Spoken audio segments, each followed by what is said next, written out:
I ain't giving that girl no rematch. That's a quote from Alicia Baumgartner. But no, man, those ladies sold out was it O2 Arena? Is that what they call it? Yes, I believe so. Something like that. I think it's 20,000 folks, which is dope, man. 7 titles were on the line on that card alone. And it kind of made they kind of touched on it during the telecast, like how it's kind of making the guys look bad, because these ladies will step up to fight whoever it is. You know what? Oh, she got the belts. That's who I want. It's no ducking. It's no politics with them promoting. It's okay. Let's get this fight on. And, they put on a show, and the ladies are really, really showing out, man.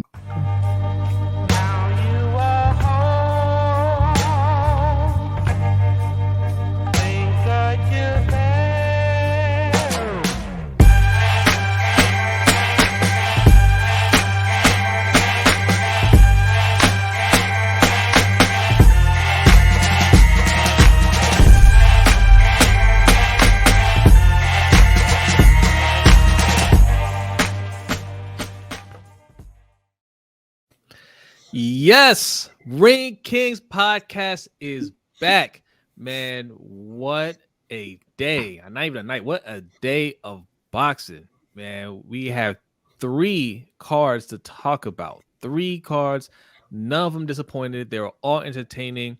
So we are going to, we have a lot to discuss. But first, I need to introduce the fellas. I am Jose. To my what's that, right, left, whichever way is pointing on your screen. That's Brodny, and below me is Mr. OTR Mike. What is going on, fellas?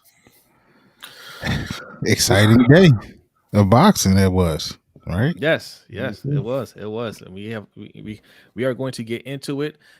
We didn't catch every single fight, obviously, of every one of them, but we caught the main ones. And we caught the highlight ones for sure. So we have a lot to discuss. So it started out with the Claressa Shields fight. Claressa Shields versus Savannah Marshall. Yeah, on a card with it was, I believe, 11 female fights. It was an all women's card that took place over in London. Yes. This is kind of sold as a grudge match. That and the previous, the co-main event with Michaela Mayer and Alicia Baumgartner. But Savannah Marshall was the only person, or is the only person to have ever beaten Claressa Shields, beat her as an amateur. So this is kind of their, like I said, it's a selling point, revenge match or whatever. Yeah. Claressa Shields is going to avenge that loss.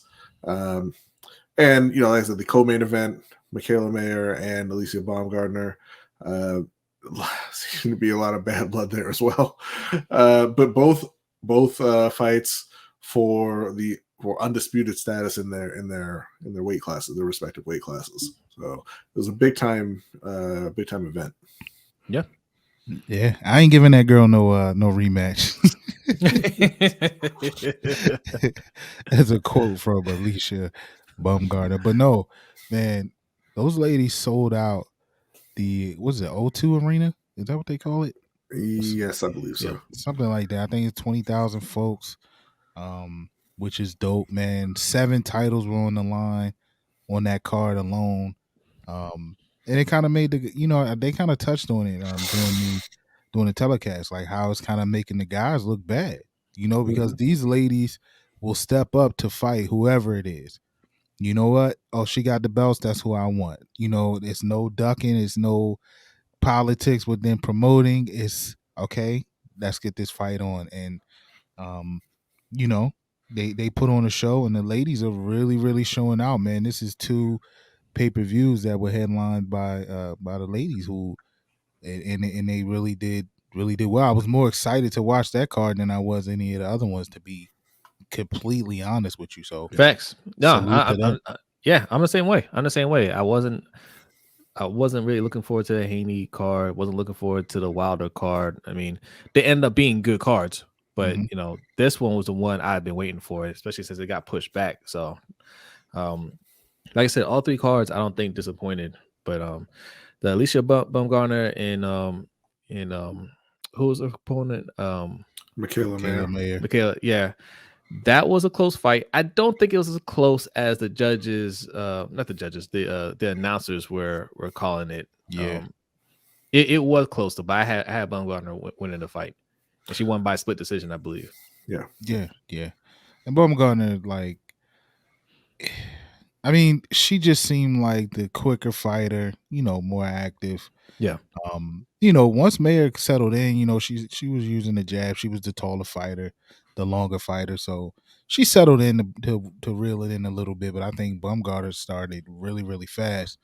And she took, the first couple rounds, man, and that kind of put Mayer behind the eight ball, so to speak. But it was a good fight, again, bad blood between, and the I think at the end of the fights, they all showed love to each other. But I think the bad blood with the ladies is like it's real. It doesn't seem like that phony.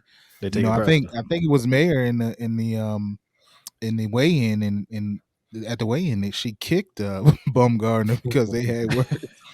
So it was like they really had some smoke there, and even Mayer kind of left the ring. She didn't really do a post-fight interview or whatever. She was disappointed she lost. So, yeah, man, it was a good scrap. I thought it was a good scrap as well. Our guy, man, he was kind of hating on that fight. I don't know if you noticed. I'm not a fan of Timothy Bradley. And talking about how they needed to be more aggressive and with all the talking they did, I thought they would throw more and blah blah blah. I mean, it's a professional boxing match, Timothy. You know what it is. Like, it doesn't matter what you say leading up to it. Like, you're in there to do a job. You're in there to win a fight, and just going in and start swinging like it's a bar fight is not the most effective strategy for most people. It was wild because he actually said that. He said, I was expecting, them to I guess kind of slug it out. He was like, but they came in like professionals. So my wife was watching the fight with me and she was like, what does that mean? Like, what were they supposed to do? And I'm like, look, you can't really pay attention to him. I mean, I guess he expected them to like just bang out because they were, it was a lot of bad blood, but he has a tendency to throw a little shade on some boxing matches that he called. So that was one of them, clearly. Look, what I can't stand about former boxers is like them not recognizing the skill it takes. Especially at that level, you have two highly skilled fighters. They're basically on equal level, and you're not just gonna go in there and slug it out, right? Like, it's a tactical match, and he should be able to recognize that, even if that wasn't his style. Even though and Timothy Bradley wasn't like a going in there and slug it out type of fighter either. So I don't even know what he's talking about. But but he should be able to recognize that, understand that, and see it for what it is. But every time they call these fights, it's like he's the only one that doesn't appreciate what's going on. And Andre Ward has to step in and be like, no, what you're seeing here is good boxing. And this, like everybody else has to kind of talk over him and say, no, this is fine. This is fine. But Timothy Bradley's been a problem on these on these cards for a while. Yeah. Then go ahead. You gonna say? Oh no, I was gonna say moving on to the main event with Claressa Shields and Savannah Marshall. There was a lot of build up to this fight as well. I'm sure most people who are listening had seen some of the press conferences and them kind of just going back and forth. And in this fight, man, I mean, Claressa Shields was the favorite, but Shields only has 2 knockouts in her career, and Savannah Marshall has a much higher knockout percentage. So presumably, she's a more powerful puncher and all this. She's taller, she had the reach, and when they got into the ring, it really early on, it seemed like Claressa was just going to boat race her. Like, I mean, she got in there and was landing pretty much at will, and Savannah was not able to hit her, even though the crowd was really getting behind Savannah Marshall every time she threw, a little flurry of punches. They were mostly not landing, and Shields was going to the body early, and even in the first 2 or 3 rounds, Savannah Marshall looked like she was getting gassed. Yeah. But look, credit to Savannah Marshall because she took a lot of hard shots and just kind of walked through them. She didn't really get hurt too badly at any point. She was able to kind of get a second win almost and mount a little bit of a comeback later on in the fight. But yeah, the beginning of it, man, I thought it was going to be a short night for Savannah. Whew, boy, she got smoked. And yes, I do give Savannah credit because she stood tall, because I thought she was going to get put away early. But look, she didn't do a whole lot in the fight, for being real. I think there's a couple of rounds. I think I gave her like 2 rounds where she like you said, she tried to mount a comeback. She kind of weathered the storm a little bit, and we joked about it. Like, we thought maybe she thinks Claressa Shields is gonna wear out. Claressa Shields looked amazing. She was in amazing shape. She didn't look like she was tired at all. Right? No. She kept that pace going for the whole fight for the most part. There were a couple of rounds you could tell she kind of took off a little bit, and Savannah took advantage of those rounds. But yeah, she wasn't in it at all. That was a dominating performance from Claressa Shields. Yeah, it's a good old fashioned butt whipping.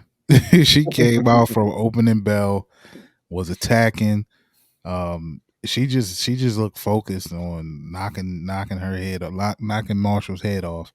I mean, she was swinging the punches she was throwing and even connecting with, but even the ones that she were missing was like, wow, she's really trying to knock her block off. So, but she looked good, like you said, Zay. She she looked to be in good shape. Towards the end she faded a little bit, but I mean, that happens. But I think she was in control of the fight from start to finish. It wasn't close at all to me. It's one of those fights where, you're going into their territory, and it's kind of like what we said about Haney. Haney Kambosos won, right? That Haney had to go in there and have a 50-point Michael Jordan in the Garden type night. And, it was the same for Shields. She had to go in there and really, really dominate the fight to make sure they couldn't sway it in any kind of way because, like B said, every little thing that Marshall did, even she was missing, and the crowd was going nuts. So, hey, salute to them, man. They had their girls back, man. Yeah. Goodness, yeah. They tried that hard. They said, "Look, we did our part." Okay. Yeah. Because I'll tell you, what I really like to, normally in big fights, if the crowd is really behind one fighter, right? You do get that, even if they miss, even if the shots are getting blocked, they're cheering, they're going wild and everything, trying to influence the judges. But normally in those fights, also what will happen is if the opponent lands a really good shot, the crowd will be like, oh, involuntarily. They weren't doing that. Yeah, they kept it close, right? Like they were not going to do anything to jeopardize Savannah's chances of getting that decision. About midway through the fight, you could tell that Savannah was kind of, I mean, it looked to me anyway that she was kind of breaking down mentally a little bit, like getting discouraged because she started trying to rough up Claressa Shields because she is the bigger fighter. And she was trying to, she was grabbing her and walking her around the ring, like, pushing her around, trying to bully her a little bit. And, I mean, I get that's a style or a strategy that fighters employ at times. But here it was really not effective at all because she would push her across the ring. The ref would break them up and Claressa would go right back to pounding on her. And it didn't seem to have much effect. Or at least not the desired effect for Savannah. But like you said, I mean, Claressa controlled the fight all the way through. They gave a few rounds to Marshall. Like Jose said, Shields had taken a couple of rounds off towards the end and wasn't throwing a lot. But it was a pretty dominant performance from my perspective. Yeah, 100. Let me ask you guys a question before we move on. Yeah. I've heard both sides of it, right? What do you guys think about, or how you feel about the ladies only fighting 2-minute rounds? I've heard complaints even from the lady fighters that they want to fight 3-minute rounds, but they haven't made that change yet. So, what do you guys think about that? Yeah, I don't like it. It should be 3 minutes. Let them fight 3 minutes, right? Like, I understand why it's short. Like the time is shortened, right? Like it's not, it's women fighting women. It's not a woman versus man. Like it's not like some sort of disadvantage they're having. They're both in there for 3 minutes. What do you think is going to happen? Like they know their conditioning. They know how to pace themselves throughout the fight, just like the men. Give them 3 minutes. Give them 12 rounds, right? You don't have to treat them with kid gloves. Yeah, and look, there are a lot of women who do fight 3-minute rounds, right? And I think what we're seeing is that this kind of generation of fighters, these top fighters right now, came up when that wasn't a thing. And like Katie Taylor and Shields, and what 3-minute rounds wasn't really something. And listen, it's because a lot of people did not want to see women fighting, period. Right. And you kind of had to fight for that to begin with. And so you get these kind of watered down rules. And it's just, it's part of the progress, I guess you could say. But I think, there are people who are fighting 3-minute, or women who are fighting 3-minute rounds. And I think it's just going to be something that gets phased out as newer fighters come up. It'll, 2-minute rounds, I think, will be less and less common. And, pretty soon it'll just be the 3-minute rounds. 3-minute rounds. Yeah. I mean, I think it kind of forces them to actually come out faster. Like there's, you can't really sit back and take a round off like some of the guys do. Some of the guys might take a round off just to compute what's going on, to digest what their opponent is out there doing. And with the ladies, it's shorter rounds, that kind of takes that from them. Yeah. All right. So before we go on to the next fight, I just want to say, everybody, winter is coming. All right. It's getting cold out there. All right. You need something to put on to keep you warm. Not like my t-shirt here. Okay. I'm trying to hold on to summer for as long as possible. All right. It was a warm day today. I had to rock out the Ring Kings t-shirt. All right. But if you need something warm this winter, look over to Brodny if you're watching on YouTube. If you're listening to the audio podcast, I will describe it for you. It is a Ring Kings beanie that he is wearing on his head. His head looks so warm. It doesn't look so warm, Mikey. It looks so warm over there. Right? 100% Egyptian cotton. There you go. Like that. Yeah. The Ring Kings hoodie is made of the finest threads over there. Okay. Mm-hmm. And if you want some of that gear, all you have to do is go over to LBHTShow.com/shop. That is our shop. You will find Ring Kings gear. You'll find gear from our other channel, Lunch Break Hot Take, all kinds of items on there to help you keep warm this winter, because winter, I think, it's going to be a cold one, fellas. It's going to be a cold one. So we have stuff for men, women, a couple items for the kids as well. So go over there, LBHTshow.com/shop, and get you a couple of items to combat this cold. All right. Now, back to the regularly scheduled program. The next fight, the next card, Devin Haney versus George Kambosos Jr. I mean, you want to talk about the quietest promotion that I've ever seen. Sheesh. Like when they got into a little shoving match like a few hours before the fight, I was just like, well, a little too late for that, but right. I'll take it. So this one was entirely unnecessary. But it was in the contract. Haney came out and he put arguably a worse beating on him than he did in the first fight. He won just about every round. George Kambosos was doing this thing where he would walk up to Haney, he would get in range of Haney's punches, and then switch stances, switch to southpaw, and not throw anything. So he would switch, and Devin would be like, "What are you doing?" And nothing. Okay, I'm gonna punch you in the face. And then he would switch back and back off and try to, like, he was trying to confuse him. And Haney said even after the fight, he's like, yeah, he was trying to throw me off by switching stances and moving around and everything. But I timed that up pretty quickly, pretty easily, and was able to keep landing my shots. So I'm not sure what Kambosos' game plan was. He didn't, initially kind of looked like maybe he was being more aggressive than the first fight. But he pretty quickly went back to, that how he was fighting in the first fight, and kind of hanging back and not really having any answer for Devin Haney's jab, and not just looking like he doesn't belong on that level. He didn't know how to respond to what Haney was throwing at him.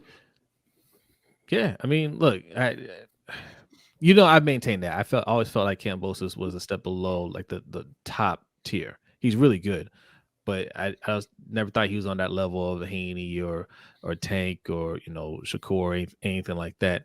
And I mean, we saw that pretty much in the first fight. Like, it's just he just doesn't have it. And the second fight, he did try a different strategy. He tried to make it a little bit sloppier, a little bit messier, right? Try to rough him up a little bit, be a little bit more aggressive, switch stance. He tried different things, but he just, like I said, like he doesn't have it. And yeah, I mean, there's not much more to say. That he tried to be more aggressive. He tried to slug out a little bit more, and his face paid for it, right? So, I mean, where does he go from here? I'll tell you this. I'll say this. He's good.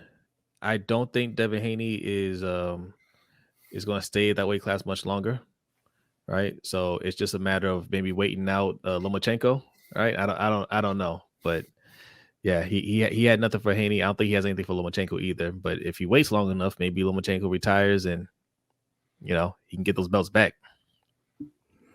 Yeah, I'm glad you brought that up because both guys look severely drained. Doing the press conferences, the weigh-ins, and all of that. Like, even I've never seen Haney that what they call sucked in.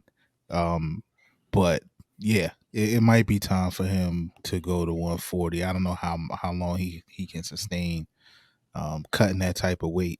And the sooner you're honest with yourself, the better it is as a fighter. You know what I mean? Like, one person I give props to is Errol. Errol has made it clear, like, listen, this Bud fight happened, I'm moving up, and I'm headed towards that, moving up anyway, but I'm trying to wait out this fight. But yeah, other than that, man, I agree with B. Like, I wasn't excited about this fight at all.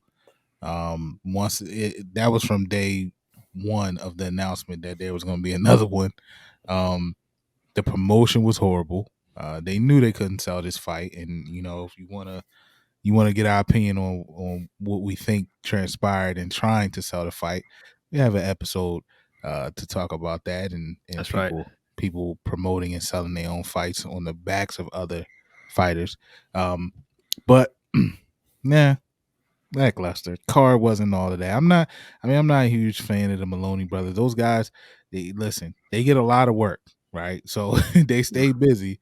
But the card overall was, Haney did what he had to do. He was clearly the better fighter.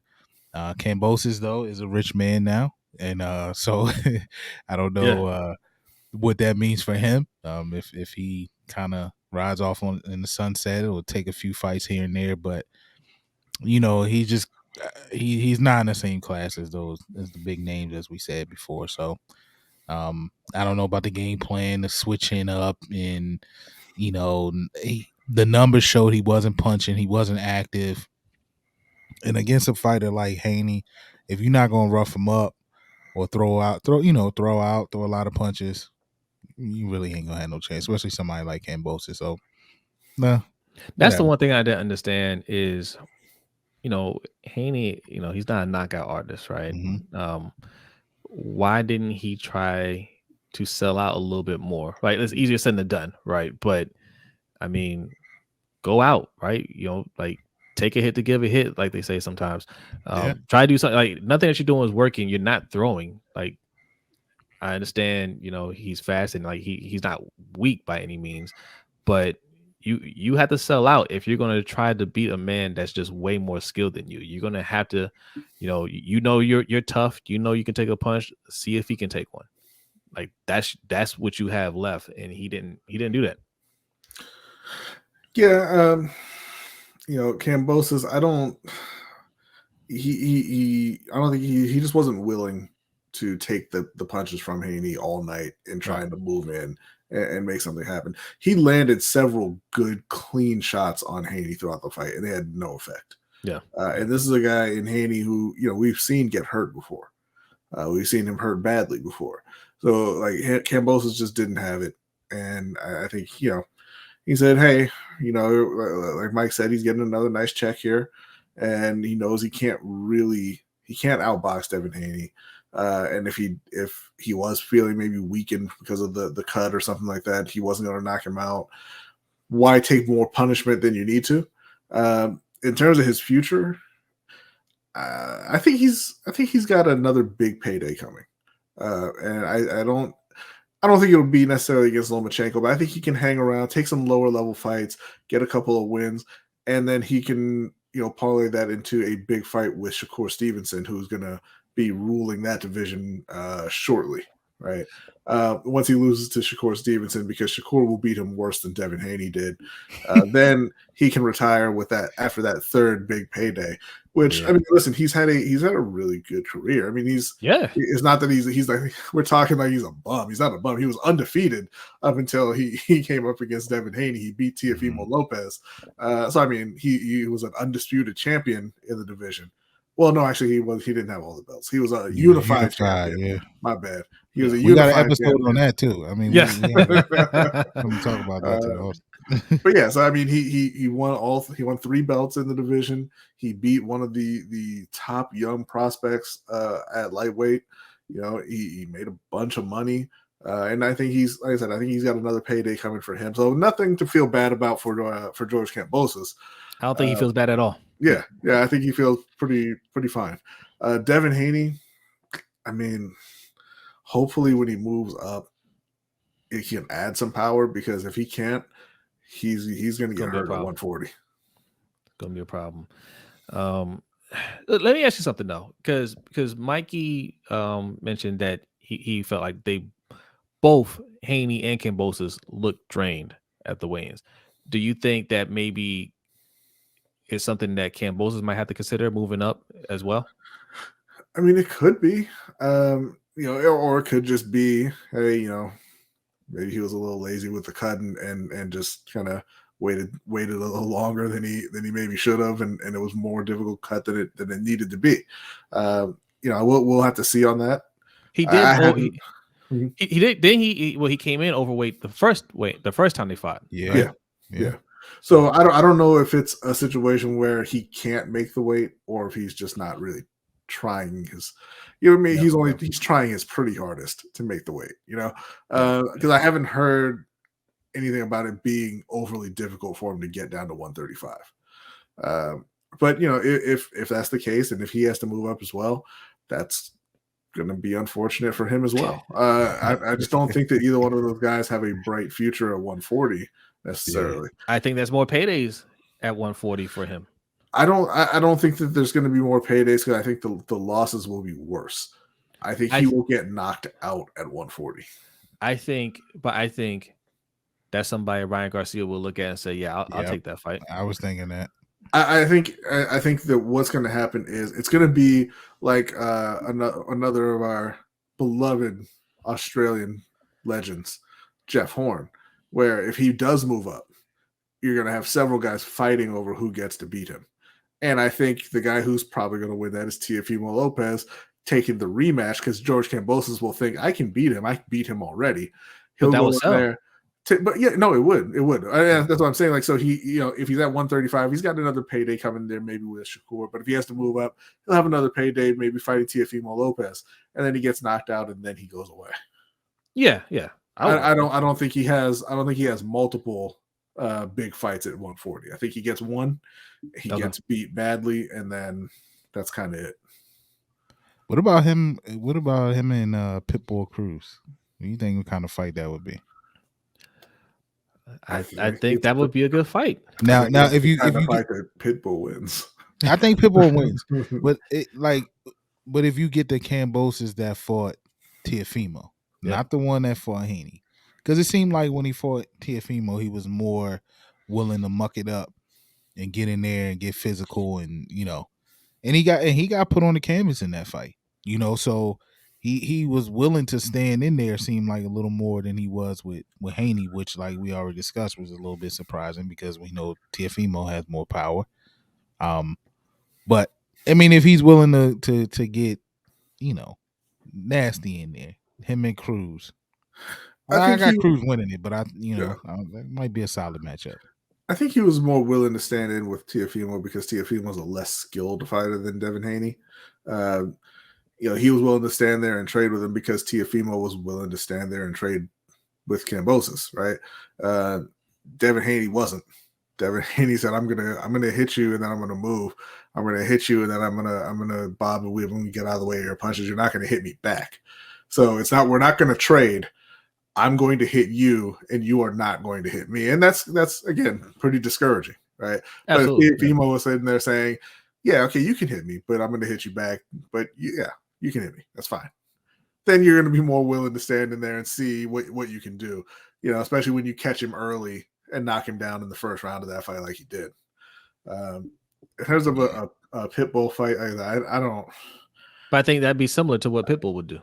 I honestly think Pitbull would take him out much earlier. I shouldn't say earlier because Teofimo didn't actually beat him, but I think Pitbull would take him out fairly early. Yeah. Well, we will see what the future holds for both of them. I mean, that's pretty much all we have to say for that card. Like I said, the Maloneys, they are definitely professional fighters. They are. Yeah. So I mean, So hopefully the next top ranked card is better. I say it wasn't the worst card in the world, right? It was fine. It was close, and it was on, and it was on for free. Yes. So, yeah. I mean, you get points. You get points for that. You get points for you do. Like, listen. I mean, they weren't great fights, and nobody's super excited to watch the Maloneys necessarily. But I mean, they're solid fighters, and you got Devin Haney, who is one of the pound for pound best fighters, and you got to see him put on the display of his skills. Right?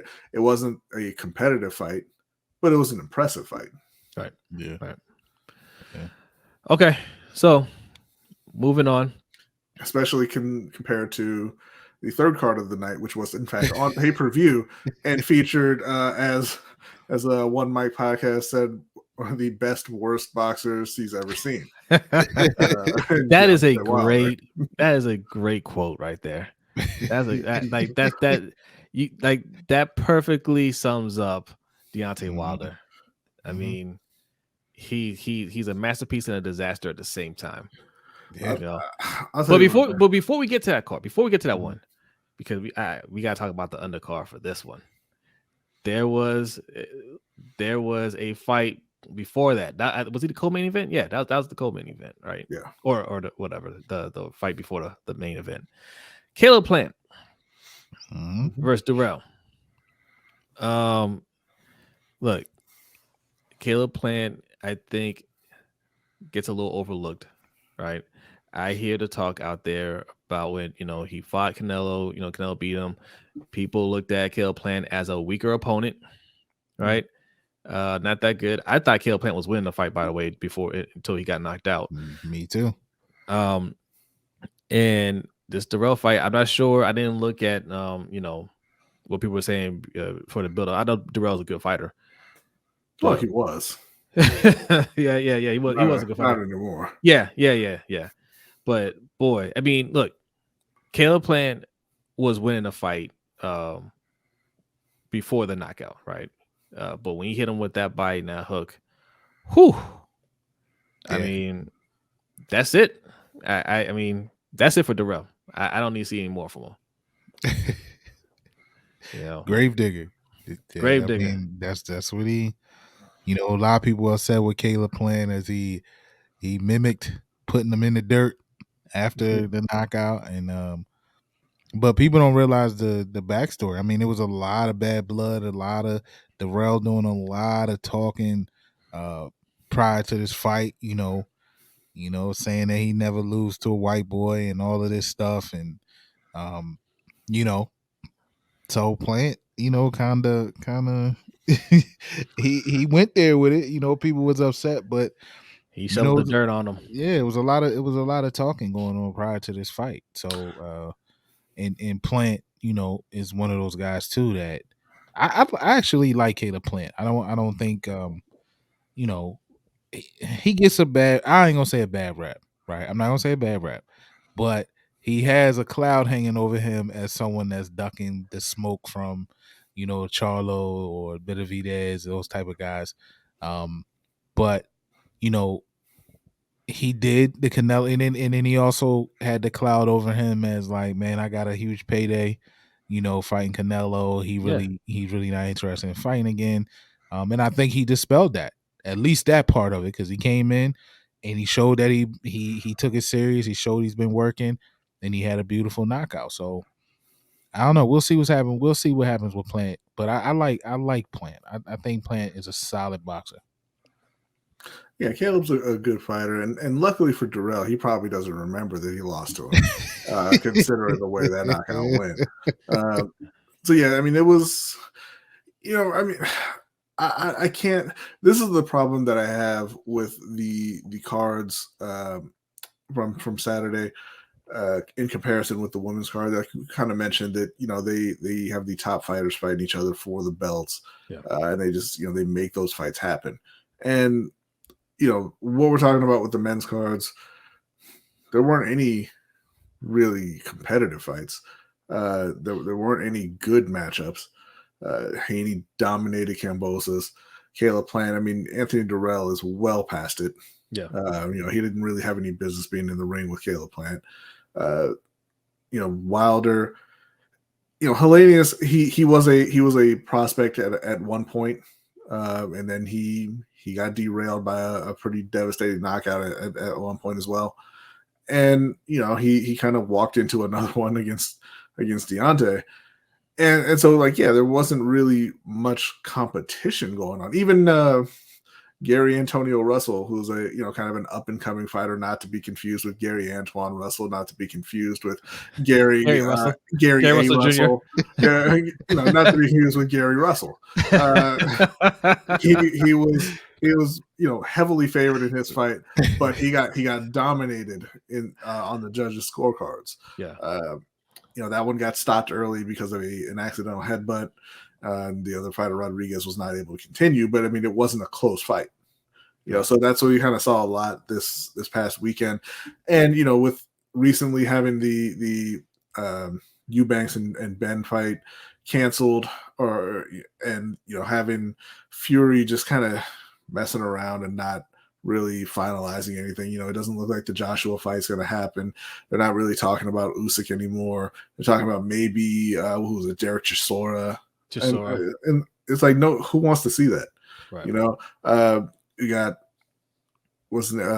Spence and Crawford just kind of messing around and now missing the reported date in November, and maybe that getting pushed back to early next year.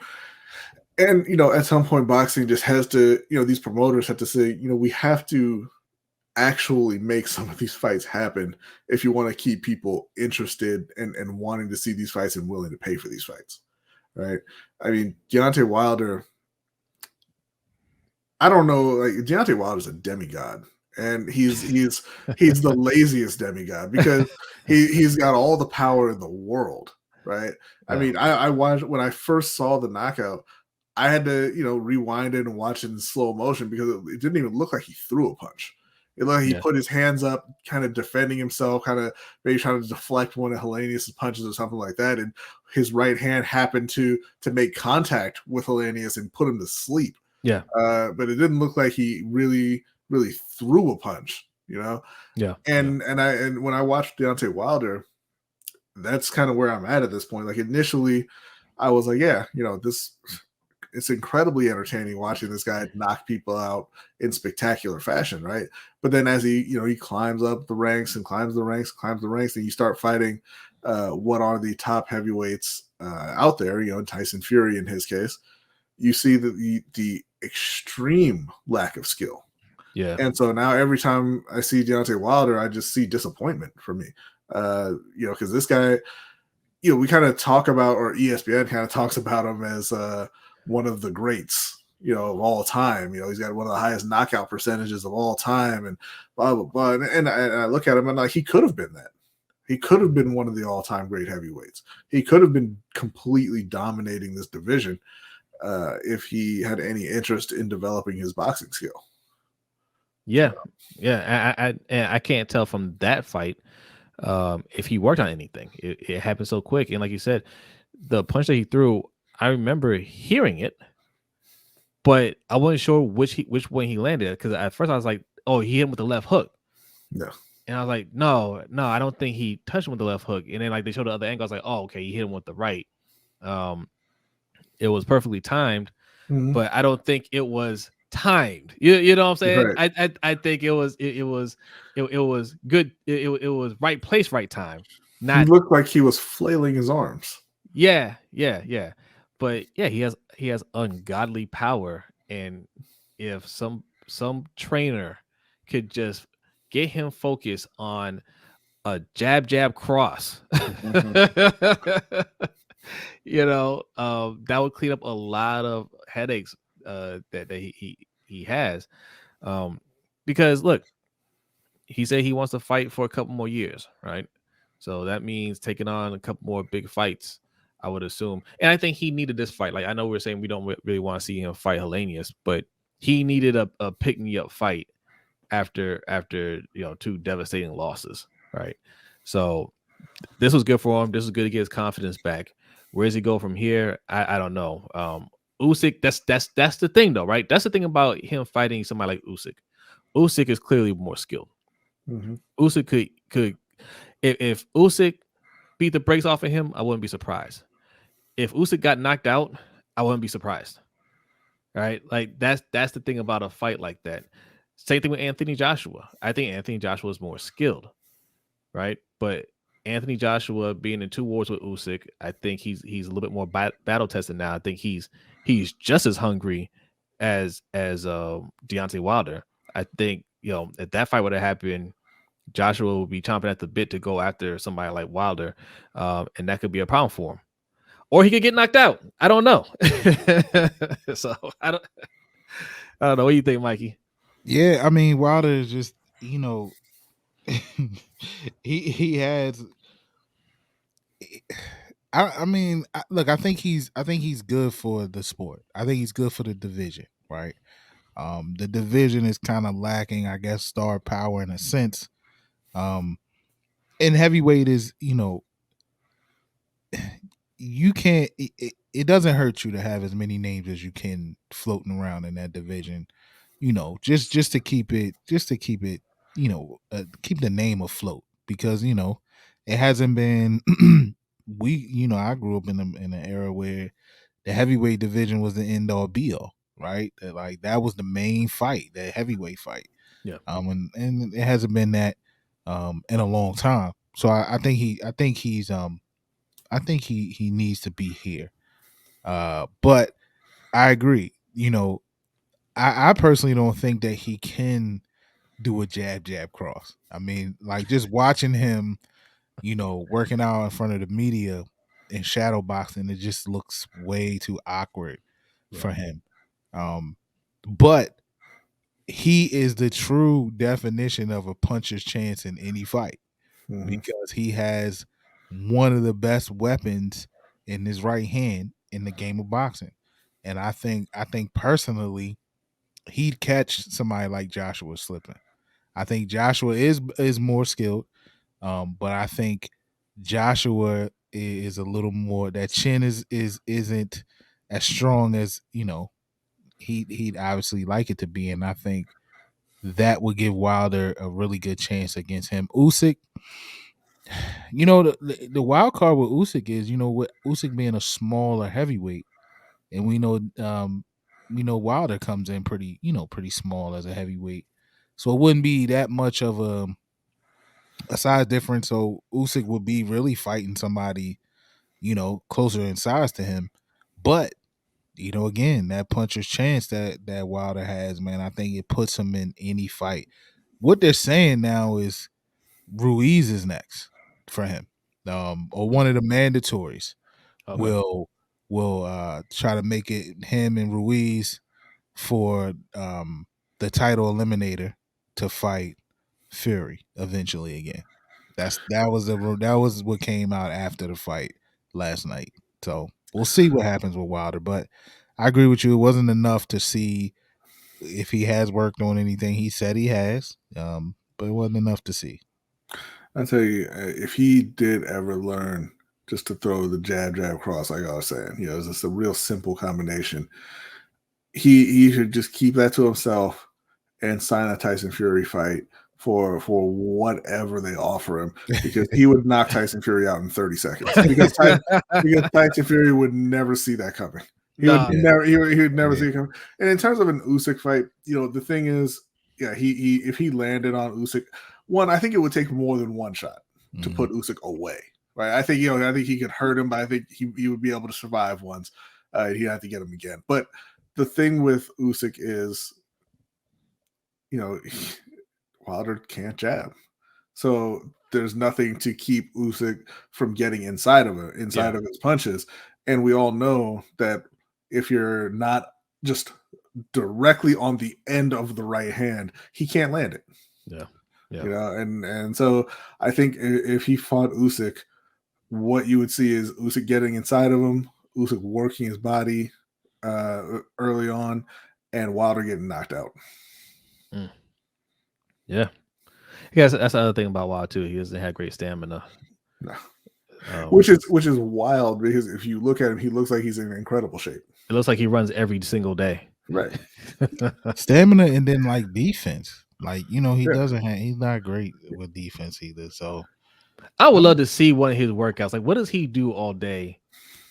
Like, does he just uses his right and just hits a punching bag and that's it? What are you doing during camp? Like, what are you working on? Like, you don't throw a jab, right? You don't have any defense. Your stamina is low. Like, what are you doing in these camps? They do a lot of planning for the walkout. I think he does a lot of weightlifting. Yeah, they might. And it was interesting to see, how much weight he came in with this. He came in really small. I think it was 30 pounds less than what he was, 20 to 30 pounds less than what he was when he fought Fury last. So, I don't know. I think it's just an awkward thing for him, man. I think he strikes me as that guy that's like, in camp he probably looks amazing, right? He probably looks like, bro, you have it. You have it. It looks like you working on this. And then once he gets in that square circle, it just goes away. It's like it's kind of like the Charles Barkley thing. Like they said, Charles Barkley in practice, his swing was fine. But once he got in the real golf match, he had that little hitch in his swing for some reason. And it's probably that. Like it's just because it's not natural for him. He just wants to knock you out, and he did it for such a long time that he counts on it. And you fight these skilled fighters, it's they're gonna box you, man. They're not gonna just let you knock them out, So, but I was happy to see him back. I am happy to see him back and getting a victory. And I take him in Andy Ruiz. I take him in Joshua. I take him in Usyk. I mean, I'm kind of over the Fury thing again, but I take him and Fury over him and Chisora again. Over Fury and Chisora. I take that.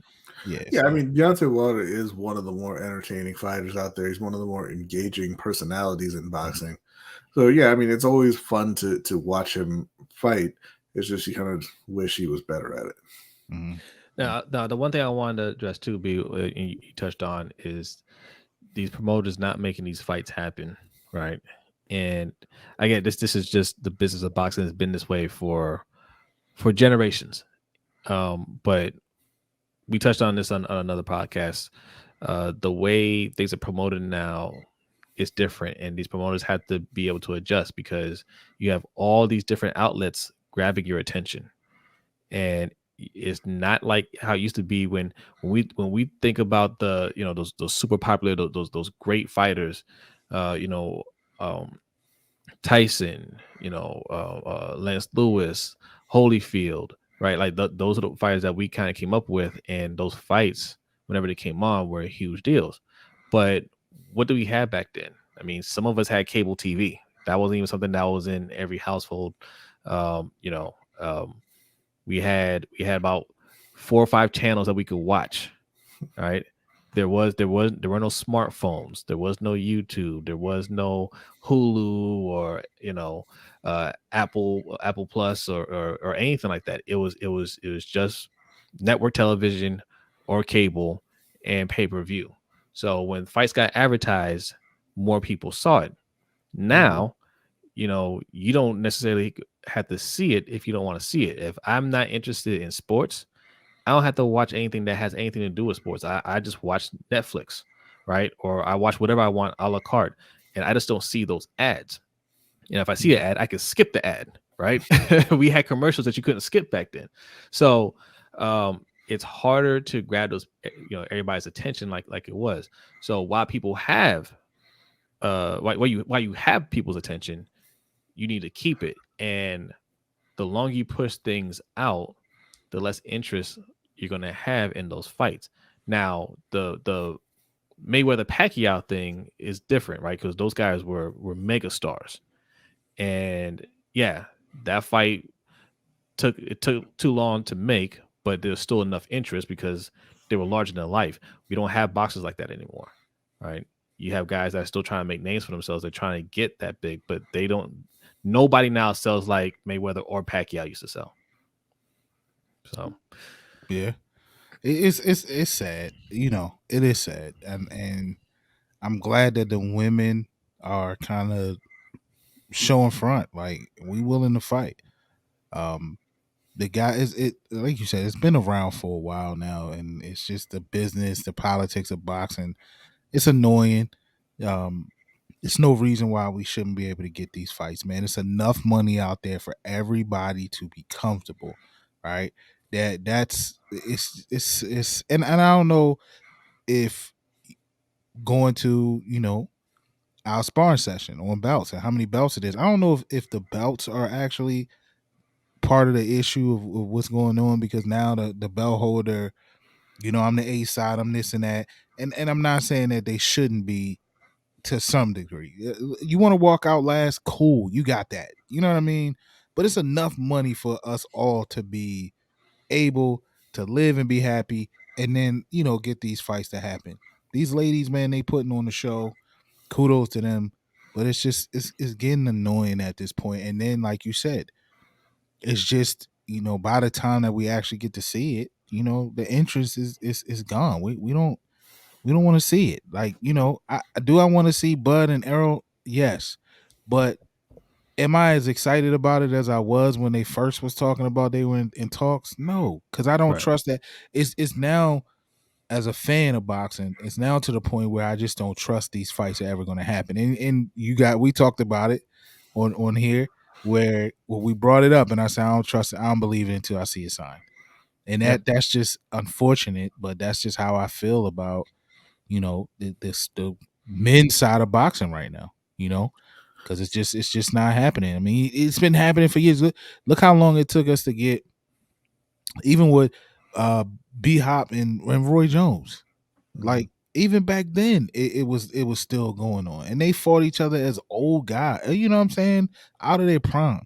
So yep, it's just, are we gonna wait? Is that gonna happen here with Spence and Crawford? Is that the situation that's gonna happen with some of these young guys, the Tanks and the Stevensons and the Haneys, and are we gonna see that with them? right, It's whack, man. Yeah, and I think what you mentioned does play a part in it in terms of the number of belts, right? Because if all of these guys have their own promoters, none of the promoters want to damage any of their assets. You don't want to see your fighter lose. You don't want to see your fighter drop belts. And if you can you can put a belt on a fighter and have them not take any dangerous fights and just be the champion forever. That's better for you. Yeah. You know, that's better for you as a promoter. It might be better for fans to have, you know, those champions fight each other and consolidate those belts. It may even be a bigger one-time, you know, money maker, but one of those fighters is going to lose that fight and not have any belts at that point, right? And then, you know, you're making less money moving forward. And also, like you said, you know, we don't have those mega stars anymore, so you're not even necessarily getting that big of a payday putting your fighter in with another top guy who doesn't have that name yet. That's why, you know, Devin Haney, you know, we talked about it before, why he's always calling out Tank, you know, why he's always talking about Ryan Garcia. He's the undisputed champion at lightweight, and he's far less popular than Tank and Ryan Garcia, who don't have any belts, right? And I'm sure he feels a certain way about that. He thinks that, you know, what he's done in the ring should warrant more attention, more fans, and it just doesn't really work that way. You know, these sanctioning bodies have, you know, they've been corrupt for a very long time, and you've eroded the trust of boxing fans, and boxing fans don't look at the people who hold those belts as the real champions necessarily. Yeah. That's kind of decided in the court of public opinion, you know. Yeah. But yeah, I mean, you would think that these promoters would look around and realize, hey, if we don't make these fights, then these fans just kind of go away, you know. Right. The money for this fight goes away, and the only way you're really going to be able to build it back up is to have these top fighters, these big name, or you know, guys who should have big names, you know, the upcoming prospects fight each other and build each other up to be superstars. Yeah. But you know, as of right now, I mean, it's just not really, it's not happening. Yeah. So I mean, we'll see what the future holds. You gonna say something, Mikey? No, I mean I agree with everything B is saying. I mean, boxing is one of those sports too, with like you said, with the sanctioning bodies. You know, it's one of those sports where rankings mean nothing, right? I mean, I feel like if you got rankings, then I feel like it all should, the fights should set themselves. You know what? All right, we want the 1 and 2 guy to fight. You know what? Or the 2 and the 3 guy to fight, or the 4 and the 5. Like the rankings mean nothing. It means absolutely nothing, and it's just it's no, you know, it's nothing there that forces them to even have to fight each other, because you know the fighter will drop a bell in a minute. Look at Josh Taylor, whatever, take the bell, I don't care. You know, it's just the belts don't. It's so many of them, and the belts don't have the meaning that they used to have. Like they gotta find a way to figure this out, because it's way too many good fights out here that can happen, and unfortunately we aren't seeing them. All right. Hey, well said. We'll leave it there. Yeah, we're almost at the hour mark. We covered three fight cards over the weekend. They weren't exactly, look, the Claressa Shields fight that was one we were looking forward to. It got pushed back, so we were really happy to see that one, and it was an entertaining card. The Haney Kambosos 2, you know, you got what you paid for there. It was free. Okay. It was free. And then the PBC card, it was PBC, right? Wasn't that who put that on for Wilder?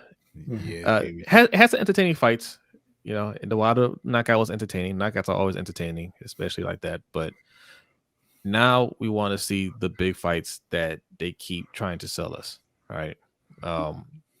That's what needs to happen next. We do not want to see any more tune-ups. We don't want to see a Fury Chisora 3, you know, respect to Chisora, but we just don't want to see that anymore. Didn't want to see Fury Chisora 2. No. You know, sorry, just didn't want to see it. So we'll see. I mean, that's all we can say at this point. But look, man, we have other things to hold our interest in the meantime. But one thing I can say for sure is that we will be here. Okay, we have a lot of content to give you. Okay, if you don't see the fights happening, that's all right. We have things that we are going to discuss on this channel, on this podcast. We have movie reviews coming up soon. All right, because I don't think I put any out yet. No, I haven't put any out yet. We have one that needs to go out.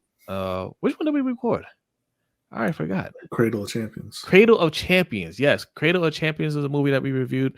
We're going to be we're going to put that out. We discussed that documentary, very good documentary, talking about Golden Gloves contenders in the New York area.